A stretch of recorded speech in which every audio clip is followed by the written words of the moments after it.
মানে এই সুনামগঞ্জ এলাকার ভিতরে একটা দুর্নীতি চলতেছে, একটা সিন্ডিকেট চলতেছে।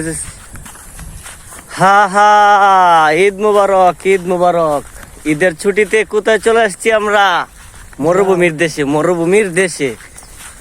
মরুভূমি বললে এটা কম হয়ে যাবে আমাদের জন্য। কেন? আমাদের এই সুনামগঞ্জের হাওয়ার এতই বড় যে এটা সারাদিন হাইটা শেষই করণ যায় না। তো গাইস, ফাইনালি কতদিন পর আইসি কইতে পারি না, কিন্তু আমার কাছে মনে হচ্ছে আমি প্রথম সুনামগঞ্জ আইছি। এই যে এতটুকু থাকতে গেছিলাম আর মনে হইতেছে মানে এতটুকু বড় আইছি, মানে সব কিছু যা দেখতেছি সবই ভালো লাগতেছে। এই যে দেখেন হাওয়ারের যে ভিউ, মানে হাঁটলে হাইটে শেষ করার মতো না। এই যে আরতাছি, মানে রাস্তার শেষ হইতেছে না, রাস্তার কোনো শেষ কোনো আমি মাথা পাইতেছি না। এই যে দেখেন, আর এখন বাজে কয়টা?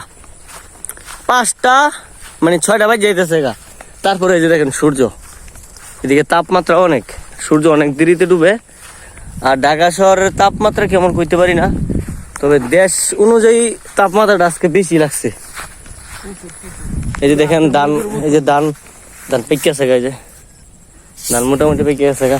আমরা এই যে মুজু নিয়ে আসছি, মুজু আমরা মুজু ছাড়া অন্য কিছু খাই না। আগে কোকাকোলা খাইতাম, কিন্তু এখন কোকাকোলাকে আমরা বয়কট করলাম, আমরা এখন মুজু খাই।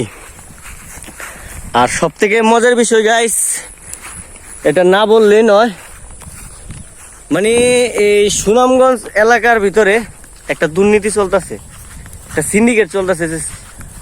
সেই সিন্ডিকেট হইলো এই যে ডার্বি সিগারেট বলে, ডার্বি একটা সিগারেট আছে।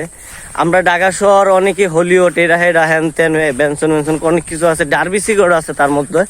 কিন্তু সুনামগঞ্জের ভিতরে মানে সব থেকে বেশি যে সিগারেটটা চলে তা ওইটা হইতেছে ডার্বি। তো ডার্বি সিগারেট আমি সকালে দেখাইলাম সুনামগঞ্জ এলাকার ভিতরে 5 টাকা, যখন আস্তে আস্তে ভিতরে ঢুকলাম 2টা সিগারেট 15 টাকা। এখন আসল যে মেন ঘটনাটা কি রে বুঝতেছি না, 2টা সিগারেট রাখতেছে 15 টাকা। এটা কি ঈদ উপলক্ষে নাকি সিগারেটের দাম বাড়ছে?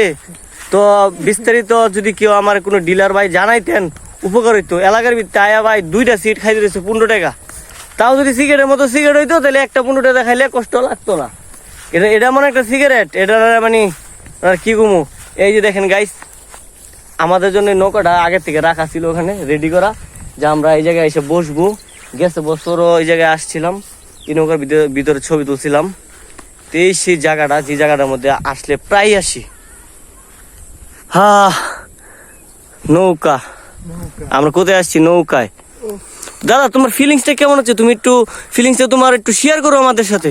ফিলিংসটা ভালোই লাগতেছে, কিন্তু আসলে মেন কথা কি ভাবসা গরমটা না, বাতাস নাই তো, এই কারণে মানে অস্থিরতা লাগছে। যাক, কিছু করার নেই, কিছুক্ষণ পরে মাগরিবের পরে আসলে আল্লাহ তাআলার অশেষ রহমতে কি আসবে, বাতাস আসবে। তো মানে এদিকে বৈশা থেকে কতক্ষণ আর একটু বাতাস, মানে একটু বাতাসও পাইতাছি না, যে একটু বাতাস গায়ে লাগবো, ঠান্ডা লাগবে এরকম কোনো পজিশন দেখতাছি না। চেয়ারে আমার গায়ে আছে পুরা।